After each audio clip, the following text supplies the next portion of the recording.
Ya, Assalamualaikum warahmatullahi wabarakatuh. Pada kesempatan ini saya akan berbicara tentang tantangan bagi dosen muda yang baru memulai profesinya sebagai dosen. Ya, jadi tantangan bagi dosen muda umumnya itu adalah bagaimana mereka menguasai suasana kelas.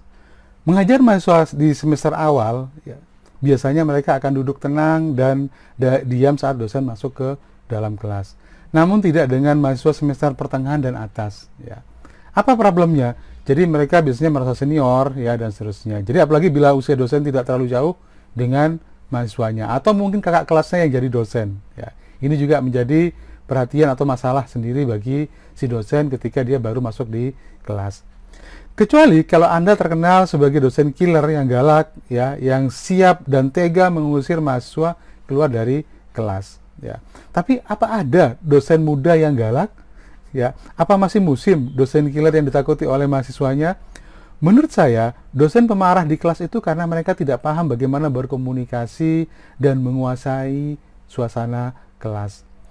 Baik, video ini adalah sedikit pengalaman saya sebagai dosen ya selama berpuluh-puluh tahun, berpuluh-puluh tahun ya, dan mengajar dengan berbagai macam tipikal mahasiswa yang mungkin nanti bermanfaat bagi Anda yang baru memulai sebagai dosen. Oke. Simak videonya sampai habis ya agar Anda tidak salah paham ya dan bisa memahami materi penjelasan saya secara utuh. Oke, silakan subscribe dan bunyikan lonceng channel tetangga Anda. Oke, terima kasih.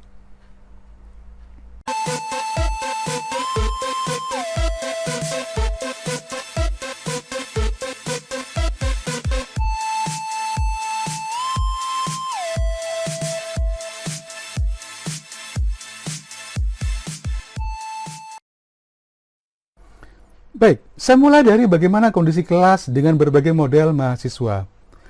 Pertama, pada mahasiswa semester awal, Anda akan menemukan beberapa mahasiswa yang sering celometan dan terkadang berkomentar yang tidak relevan dengan materi yang Anda sedang ajar.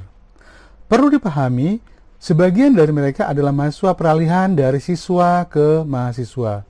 Kebiasaan mereka celometan di sekolah masih terbawa hingga ke kehidupan kampus. Pahami, mereka adalah tipe mahasiswa pencari perhatian yang sedang menarik perhatian teman-temannya dengan cara melucu. Kedua, mahasiswa senior yang merasa menguasai kampus dan dosen muda sebagai pendatang baru. Mereka akan bersikap sesuai pembawaan dosennya. Bagaimana cara mengatasi kelas? Pertama, dosen harus menguasai body language. Dimulai saat masuk kelas pertama kali. Masuklah dengan gestur yang penuh rasa percaya diri, menyapa atau mengucapkan salam dengan suara cukup keras. Pandangan mata menyapu ke seluruh mahasiswa dan dengan senyum manis tentunya. Lontarkan pertanyaan basa-basi seperti, kalian sudah sarapan belum? Apa kabar hari ini? Atau hal-hal yang sedang kekinian seperti bicara tentang TikTok ya atau KKI dengan aku bukan bonekanya. Hindari menyiapkan perangkat mengajar seperti notebook dengan berdiam diri. Sambil menyiapkan notebook atau membuka notebook, sampaikan review singkat materi pertemuan sebelumnya, sehingga tidak ada suasana kosong saat Anda menyiapkan perangkat mengajar Anda. Dosen biasanya membuang-buang waktu dengan menunggu notebooknya siap dan menampilkan slide. Saya biasa membawa notebook dalam kondisi sleep atau hibernate untuk mempercepat proses menyiapkan notebook dan dengan materi yang sudah dibuka sebelumnya. Sehingga jangan sampai ketika di depan kelas, dosen membuang waktu 5-10 menit untuk mencari-cari materi mana yang mau ditampilkan. Kedua, ada baiknya saat mengajar jangan hanya duduk.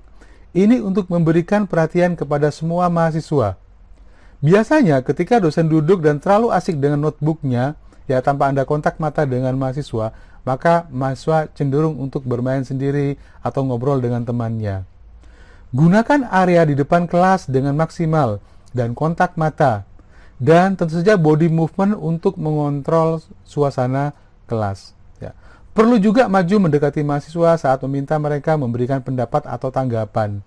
Jadi Anda datang melangkah, mahasiswa mana yang ditunjuk untuk mungkin memberikan respon atau jawaban.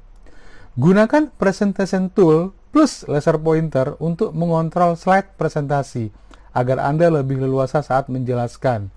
Sehingga Anda tidak perlu menunggu notebook untuk memindahkan dari satu slide ke slide berikutnya. Ketiga, berikan respon kepada mahasiswa yang celometan atau komentar saat kita menjelaskan dan komentarnya relevan. Itu juga adalah bagian dari penghargaan kepada mereka yang ternyata menyimak apa yang kita jelaskan.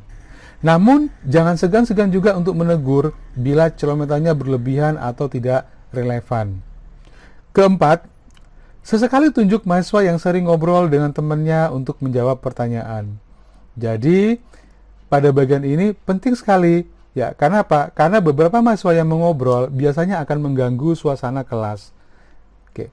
Kelima, berlatihlah untuk memiliki suara yang powerful dan clear. Ini dapat membantu suara Anda didengar oleh mahasiswa. Mahasiswa biasanya ribut kalau dosennya berbicara dengan tidak jelas. Keenam, bila Anda sudah mencoba semua hal dan ternyata suasana kelas masih sulit dikendalikan, Anda harus mengubah strategi pembelajaran. Bisa dengan membuat kuis dadakan yang waktunya hanya 15 menit untuk mereview materi yang telah Anda sampaikan sebelumnya. Baik, siapkan selembar kertas, tulis nama dan NIM Anda. Ini soal kuis yang harus Anda kerjakan, waktunya 15 menit. Nah, tugas dosen sebenarnya bukan hanya menyampaikan materi, tetapi juga memotivasi mahasiswa untuk jauh lebih serius dalam studinya. Tugas dosen juga terkadang harus menyampaikan norma dan etika di lingkungan sosialnya. Jadi misalkan ketika ada mahasiswa yang dia mungkin ribut atau tidak berbicara pada tempatnya, maka dosen juga wajib untuk menegur si mahasiswa. Tentu saja dengan cara yang baik yang tidak mempermalukan si mahasiswa di depan teman-temannya. Ya, demikian dari tip yang saya berikan kepada Anda. Jadi saran penutup, evaluasi juga kemampuan Anda dalam menyampaikan materi di kelas ya. Mungkin Anda terlalu membosankan bagi mahasiswa, monolog, tidak interaktif, dan rendahnya selera humor Anda. Jadi selera humor itu penting bagi seorang dosen ya, agar suasana kelas itu menjadi lebih segar ya, apalagi kalau kemudian kuliahnya di jam-jam siang ya, jam-jam ngantuk. Ya, semoga tip ini bisa membantu Anda yang mungkin sedang frustasi karena kesulitan menguasai suasana kelas. Oke, terima kasih. Assalamualaikum warahmatullahi wabarakatuh.